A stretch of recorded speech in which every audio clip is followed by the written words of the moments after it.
అందరికీ నమస్కారం. ఇవాళ మనతో పాటు ప్రముఖ ఆధ్యాత్మికవేత్త ఆస్ట్రోన్యూమరాలజిస్ట్ శ్రీమతి జయప్రద గారు మనతో ఉన్నారు. మేడంతో మాట్లాడదాం. మేడం నమస్తే. మేడం నమస్తే అమ్మా. శ్రీమాత్రి నమః. 2025 నూతన ఆంగ్ల సంవత్సరం, కొత్త సంవత్సరం వస్తుందంటే అందరికీ మాకు ఎలా ఉంటుందో తెలుసుకోవాలనే ఒక కోరిక అయితే ఉంటుంది. మరి 2025 వర్ష ఫలాలు ద్వాదశ రాశుల వారికి ఎలా ఉండబోతున్నాయి మేడం? తప్పకుండా.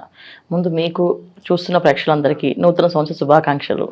సో అందరికీ బాగుండాలి, బాగుంటుంది అనుకుంటూ ముందుకు వెళ్ళాలి తప్ప మనం ఎలా ఉంటుంది అంటే ఇందులో ఏది ఉన్నదో అదే చెప్పాలి, ఉన్నదే చెప్పాలి తప్ప లేనిది చెప్పలేము. No sugar coating, nothing. అంతే, ఉండకూడదు. ఎందుకంటే అది తెలిస్తే కదా. ఇప్పుడు మన జ్యోతిష్యం అనేది ఏంటి, ఒక వెలుగు అంటే ఏంటి, మనం వెళ్ళే గమ్యంలో ఏవేవి ఉన్నాయి అనేది చెప్తూ జాగ్రత్తగా వెళ్ళాలంటే, ఒక హైవే మీద మనం డ్రైవ్ చేస్తూ ఉంటే కార్ని, సో అక్కడ మలుపు వస్తుంది, జాగ్రత్తగా ఉండండి, ఇక్కడ హారన్ ఇవ్వండి అని చెప్తూ ఆ సిగ్నల్స్ మనకు పెడుతుంటారు వాళ్ళు. సో ఎందుకు అంటే డ్రైవ్ చేసే వాళ్ళు సేఫ్గా రీచ్ అవ్వడానికి, ఆ గమ్యం వెళ్ళడానికి మనకు పెట్టే హెడ్లైన్స్ లాగా వాళ్ళు హెడ్స్ మనకు పెడుతుంటారు. అలాగా జ్యోతిష్యం కూడా ఏంటంటే సైన్స్ అనేది ఏంటంటే ఇది ఏ పని ఎలా చేయాలి, ఎప్పుడు చేయాలి అనేది ఇంపార్టెంట్ అనమాట. సో ఈ సంవత్సరంలో తెలుసుకోవాలనుకునే అందరూ ఏంటంటే సంవత్సర వర్ష ఫలితాలు అన్నది ఏంటంటే ఉగాది నుంచి తెలుసుకునేవాళ్ళం. సో ఉగాది నుంచి ఎందుకు తెలుసుకున్నాం అంటే చెప్పే పంచాంగ శ్రవణం ఎవరైతే చెప్తున్నారో వాళ్ళు ఒక దేవాలయంలో కూర్చొని ఒక మంత్రశక్తితో జపము చేసుకొని వాళ్ళ ఆ నోటితో చెప్తూ ఉంటే ఎవరికైనా ఫలితాలు మంచిగా వచ్చేస్తుండేవి. సో ఇవాళ మనం ఛానల్స్లో చెప్పుకుంటున్నాం కనుక, సో అది ఆంగ్ల సంవత్సరంతో చెప్పుకుంటాం, వాళ్ళు ఉగాదికి మన ఫలితాలు చెప్పుకుంటాం. కానీ ఇక్కడ ఏంటి, జనవరి రాగానే అందరికి ఆలోచన వచ్చేస్తుంది, ఖచ్చితంగా ఆ ఫలితాలు ఎలా ఉంటాయో తెలుసుకుందాం అనుకుంటారు. ఎప్పుడైతే ఈ ఫలితాలు తెలుసుకుందాం అనుకుంటున్నారో వీళ్ళందరికీ ఏంటంటే కొన్ని విషయాల్లో బాగుంటుంది, కొన్ని రాసుల వాళ్ళకి, కొన్ని రాసులకి కొన్ని ఇబ్బందులు ఉన్నాయి. అయితే ఈ ఇబ్బందులు ఉన్న వాళ్ళు జాగ్రత్త పడ్డము, పరిహారం చేసుకోవడం, బాగున్న వాళ్ళు బాగుంది కానీ దూసుకుని వెళ్లకుండా జాగ్రత్తగా వెళ్ళడం, ఇవి చేసుకుంటూ వెళ్తే అన్ని అనుకూలంగా ఉంటుంది.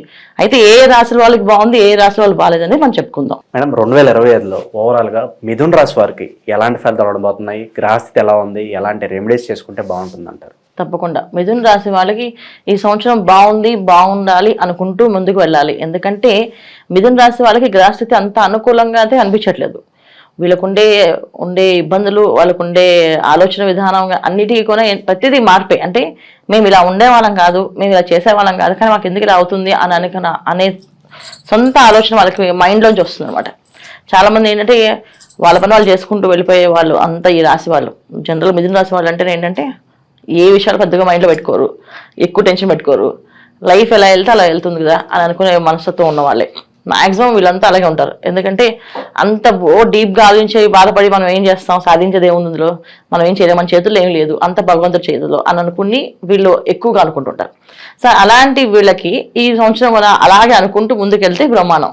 ఎందుకంటే వీళ్ళకుండే నవమ స్థానంలో శని భగవానుడు అంత యోగ్యంగా లేరు. ఎందుకంటే భాగ్యస్థానంలో శని భగవాన్ పాపగ్రహాలు ఉన్నప్పుడు ఏమవుతుంది అంటే కుంభరాశి ఆయన ప్లేస్ అయినప్పటికీ కూడా, అంటే రాశాధిపతి శని భగవానుడు కుంభరాశిలో ఉంటే మంచి ఫలితాలే వస్తాయి కదా అని చాలా మంది అనుకుంటారు.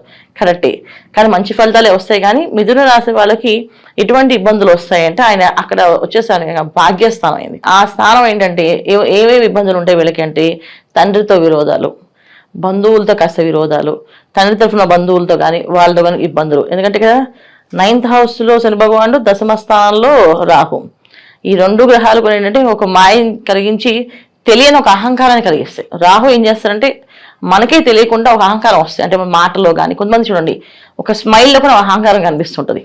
అంటే అది వాళ్ళు జనరల్గా అలా అహంకారం అనిపించదు, వాళ్ళు మామూలుగా స్మైల్ ఇచ్చి ఉండొచ్చు, కానీ చూసే వాళ్ళకి అది అహంకారమైన స్మైల్ అనిపించేటట్టుగా అని చెప్పించేది ఏంటంటే రాహు ఒక ప్రభావం అనమాట. సో దశమ స్థానంలో రాహు. కానీ ఇదంతా గ్రహస్థితి ఇలా ఉన్నప్పటికీ గురువు అయినా మంచి ఫలితాలు ఇస్తారంటే అతను కూడా మంచి ఫలితాలు ఇవ్వట్లేదు. దీనివల్ల ఏంటంటే డబ్బు అనేది ఆగిపోవడము. ఎందుకంటే గురువు గ్రహం అనేది అనుకూలంగా ఉంటే ధనం అనేది ఆటోమేటిక్గా వస్తుంది. ఎందుకంటే జాతకంలో అందరూ కూడా ఏం చేస్తామంటే గురువు ఎక్కువ ఉన్నారు, గురుబలం ఉంది ఈ జాతకానికి. గురుబలం ఉంటే చాలు, ఆయన ఒక్కరు ఉంటే మొత్తం అన్ని కూడా ఏదో ఒకటి చేసి రాకొస్తారు. ఎందుకంటే ఆయన చూసే చూపు, వీక్షణ అన్ని కూడా మనకి మంచి ఫలితాలు వస్తాయి. ఆయన ఎటు చూసినా ఎక్కడ చూసినా ఒక మంచి ఫలితమే వస్తుంది. కనుక ఆయన ఉండే స్థానం నుంచి ఎక్కడెక్కడ చూస్తున్నారు, వీటిలో వీళ్ళు యోగిస్తారు, వీళ్ళకి బాగుంటుంది, ఇప్పటి నుంచి బాగుంటుంది, తర్వాత నుంచి బాగుంటుంది అని చెప్పడానికి జాతకంలో ఒక గురుబలం ఉంటాయి. సో గోచారంలో వచ్చినప్పటికీ ఏమైందంటే ఇక్కడ ఆయన బలం చాలా తక్కువగా ఉంది. దానివల్ల ఏంటంటే చూడ్డానికి అన్ని బాగున్నప్పటికీ కొన్న ఇబ్బందులు, అవమానాలు, ఆటంకాలు, కష్టాలు పడాల్సి వస్తుంది. కాస్త ఇబ్బంది పడవలసి ఉంది. అయితే ఏంటంటే ఏదైనా మార్పు వస్తుంది అని అనుకుంటే మార్పు అనేది కాస్త మే తర్వాత కాస్త అంత గురువు మిథున రాశిలోకి వెళ్ళడం, సో దాంట్లో వెళ్ళడం తర్వాత పోనీ ఆ తర్వాత మార్పు వస్తుంది అంటే ఇక్కడ ఏమైంది, మళ్ళీ నువ్వు గురువు మిథున రాశిలోకి వెళ్ళినప్పటికీ కూడా మళ్ళీ శని రాహులు ఇద్దరు ప్లేసులు మారుతున్నారు అంతే. సో అదేదో స్వామి చెప్పినట్టుగా మనం వెళ్ళి కష్టపడి ఆ కర్త ఒకటి దెబ్బ ఏంటి, ఈ కర్త ఒకటి దెబ్బ ఏంటంటే అదో కర్ర ఒక దెబ్బ, అదో రాహుదో అది శని భగవాన్ గట్టిగా దెబ్బ కొడితే రాహు ఇంకొంచెం గట్టిగా దెబ్బ కొడతారు. సో దెబ్బల మీద దెబ్బలు పడే అవకాశం ఎక్కువగా ఈ శని రాహుల వల్ల కలిసే ఇబ్బంది ఉంది. సో తీసుకోవాల్సిన జాగ్రత్తలు నియమాలు ఏంటంటే మన చేతుల్లో చక్కగా ఏం చేయాలంటే క్రమశిక్షణతో మనం ఉంటే మన ఏమి చేయరు. అంటే కష్టాలు ఉన్నాయి వచ్చేస్తాయంటే ఏం కాదు. శని భగవాన్ ఎప్పుడు కొన్నా క్రమశిక్షణకి అధిపతి. అంటే వాళ్ళు డిసిప్లిన్లో ఉంటే ఆయన డిసిప్లిన్ పెట్టడు, మనం డిసిప్లిన్ తప్పితే ఆయన డిసిప్లిన్ పెట్టడానికి ట్రై చేస్తాడు.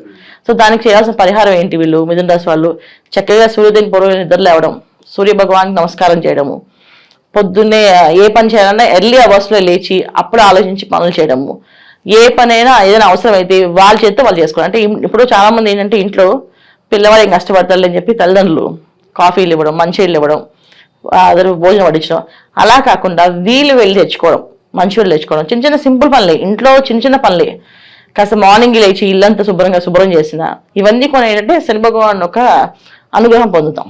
అంటే ఇంట్లో పని చేస్తా అవుతుందా అంటే ఖచ్చితంగా. ఇప్పుడు చాలా మంది మన ఇంట్లో పనిచేసే సర్వెంట్స్ వాళ్ళు ఏ ఫలితాలు చూసుకోరు కదా. ఎందుకు చూసుకోరు, వాళ్ళు ఎర్లీ అవర్స్ లేచి ఇళ్ళకి వచ్చి పనులు చేస్తారు, మొత్తం ఆ ఇల్లు శుభ్రం చేయడం, ఆ ఇంట్లో ఉన్న పనులన్నీ నీట్గా చేయడం, టాయిలెట్స్ నీట్గా క్లీన్ చేయడం, ఇవన్నీ చేసి వెళ్తుంటారు. సో అందుకే వాళ్ళకి కష్టం అనేది రాదు. వాళ్ళకి ఒకరు వచ్చినా వాళ్ళందరూ ఒకటిగా ఉండి వాళ్ళు వాటాలు వేసుకుని ఆ డబ్బు ఇచ్చుకుని వాళ్ళు ఆ కష్టం తీర్చుకుంటారు, మళ్ళీ ఆ డబ్బు మళ్ళీ అందరూ పంచుకుంటారు. ఇది వాళ్ళకు ఉండే పద్ధతి. ఎందుకు వాళ్ళకి ఆ కష్టాలు రా, వాళ్ళకి రాశిఫలాలు వాళ్ళకి అక్కలేదు గ్రహస్థితి అంటే అసలు వాళ్ళకి ఏమీ తెలియదు. ఎందుకు అంటే వాళ్ళు శుభ్రం చేస్తూనే ఉంటారు పొద్దున్న లేచి. సో ఆ శుభ్రం చేయడం వల్లే వాళ్ళకి అన్ని అనుకూలంగా జరుగుతున్నాయి. సో అలాగా శని భగవాన్ ఒక అనుగ్రహం కావాలంటే పొద్దున్నే వాకింగ్ చేసిన, జాగింగ్ చేసిన, లేదు స్నానం చేసి గుడికి వెళ్ళి 100 ప్రదక్షిణాలు చేసిన మంచి ఫలితాలు వస్తాయి. చాలా మంది వీసా కావాలన్నా ఆ దేవుడి దగ్గర 100 ప్రదక్షిణాలు చేయమని 100 ప్రదక్షిణాలు చేస్తే దేవుడికి ఏమొస్తుంది, ఇది రాదు కదా మనకే. ఎందుకంటే మన కర్మ అక్కడ పరిపక్వత అవుతుంది ఆ ప్రదక్షిణ చేయడం వల్ల. సో ఆలోచనలు 50 ప్రదక్షిణాలు చేసినా దేవుడి మీద గుర్తురారు, 70 చేసినప్పుడు కొంచెం గుర్తు వస్తాడు, 90 చేసినప్పుడు దేవుడా ఇంకెప్పుడవుతా చేస్తుంటాం. లాస్ట్ 10 ప్రదక్షిణాలు అప్పుడు దేవుడు మన మనసులోంచి ఒక ఉత్సాహం ఆనందం అయిపోతుంది ప్రదక్షిణాలు అని చెప్పేసి. అందుకే 108 చేయమని చెప్పేవాళ్ళు. ఇప్పుడు అందరూ 11, 5, 3 చేస్తున్నారు, కానీ 108 ప్రదక్షిణాలు దేవుడికి ఎప్పుడు చేసేది. ఇలా చేసుకుంటూ వెళ్తే శని భగవాన్ ఒక అనుగ్రహం మన మీద పొందుతుంది. సో మిథున రాశి వాళ్ళు ఏంటంటే ఈ సంవత్సరం తీర్థయాత్రకు వెళ్ళినా, క్షేత్రానికి వెళ్ళినా, ఎక్కడికి వెళ్ళినా వాళ్ళంతటి వాళ్ళు చేసుకుంటూ ప్రదక్షిణాలు చేసుకోవడం, దర్శనం చేసుకోవడం చేస్తే మంచిది. విఐపీలు బ్రేక్ దర్శనాలు అలాంటివి కాకుండా కష్టపడి ఏడుకొండలు ఎక్కచ్చు, కష్టపడి అరుణాచలం గిరి ప్రదక్షిణ చేయొచ్చు. ఇలా చేసుకుంటూ వెళ్తే మంచి ఫలితాలే, సత్ఫలితాలే వస్తున్నాయి మిథున రాశి వాళ్ళకి. సో ఎందుకు ఇంత విధంగా చెప్తున్నానంటే ఆరోగ్య విషయంలోనే ఇబ్బందులు ఉన్నాయి, ఆర్థిక విషయంలోనే ఇబ్బందులు ఉన్నాయి, వివాహ ప్రయత్నాలు చేసే వాళ్ళకి ఇబ్బంది ఉంది, లేదు ఉద్యోగ ప్రయత్నాలు చేసే వాళ్ళకి కాస్త ఆటంకాలు ఉన్నాయి, ప్రమోషన్ వస్తాయి అనుకున్న వాళ్ళకి వీళ్ళని వదిలేసి పక్క కింద వాళ్ళకి ఎవరు పిలిచి వాళ్ళు ప్రమోషన్ ఇస్తారు, అది ఇంకా బాధాకరమైంది. కాస్తంత అవమానాలు, సో కాస్త ఇబ్బందులు, ఇవన్నీ కనిపిస్తున్నాయి. కనుక ఎవరికి బాగుంది అని చెప్పుకోవాలి, ఎవరికి కావాలి, ఎవరికి బాగుండాలని ఉంటే వాళ్ళు హ్యాపీగా భగవంతుడి నామస్మరణ చేస్తూ ఏ క్షేత్రానికి వెళ్ళి ఆయన మాకు ఇది కావాలి స్వామిని కోరుకుంటే ఆయన తీరుస్తాడు. ఈ సంవత్సరం అంతా వీళ్ళు చేయాల్సింది ఏంటంటే ప్రదక్షిణాలు, భగవంతుడి జ్ఞానం. ఏదన్నా దానాలు చేయాలనుకుంటే అలాంటి వస్తువులు చేస్తే బాగుంటుంది మేడం.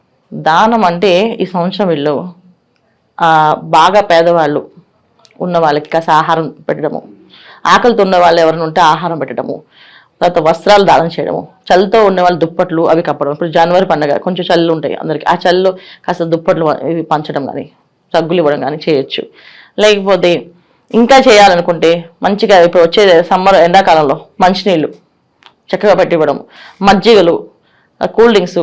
చాలామంది తీర్థయాత్ర మనం కార్లో వెళ్తూ ఉంటుంటే నడుస్తూ వెళ్తుంటారు కొన్ని గుళ్ళకి. వాళ్ళు మొత్తం తిరుపతి క్షేత్రానికి చాలాసార్లు చూసారన్నమాట. వెళ్తూ ఉంటే ఎక్కడి నుంచో నడుచుకుని వస్తారు. వాళ్ళు ముఖ్యం ఏంటంటే తిరుమల వెంకటేశ్వర స్వామిని నడుచుకుంటూ వెళ్ళి దర్శనం చేసుకుంటాం అని, అంటే వాళ్ళ ఊరు నుంచి నడుచుకుంటూ వస్తుంటారు. అలా ఎవరైనా మనకి తీర్థయాత్రికులు కనిపిస్తే అక్కడ కారు ఆపి వాళ్ళ చల్లని పదార్థాలు అంటే మంచినీళ్ళు, కూల్ డ్రింక్స్ అలాంటివి ఇస్తే కూడా మనకు పుణ్యం వస్తుంది.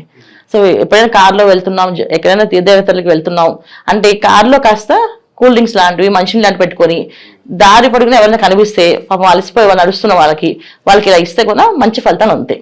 సో మిథున రాశి వాళ్ళు ఈ సంవత్సరం అంతా ఎంత భక్తిగా వాళ్ళు శ్రద్ధగా చేసుకుంటారో, బాధ్యతగా ఉంటారో వాళ్ళకి అంత బాగుంటుంది.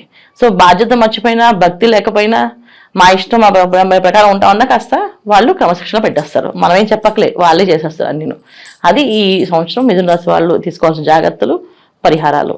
2025లో ఓవరాల్గా మిథున రాశి వారికి ఎలాంటి ఫలితాలు ఉంటాయి, అలాగే పరిష్కార మార్గాలు తెలియజేసినందుకు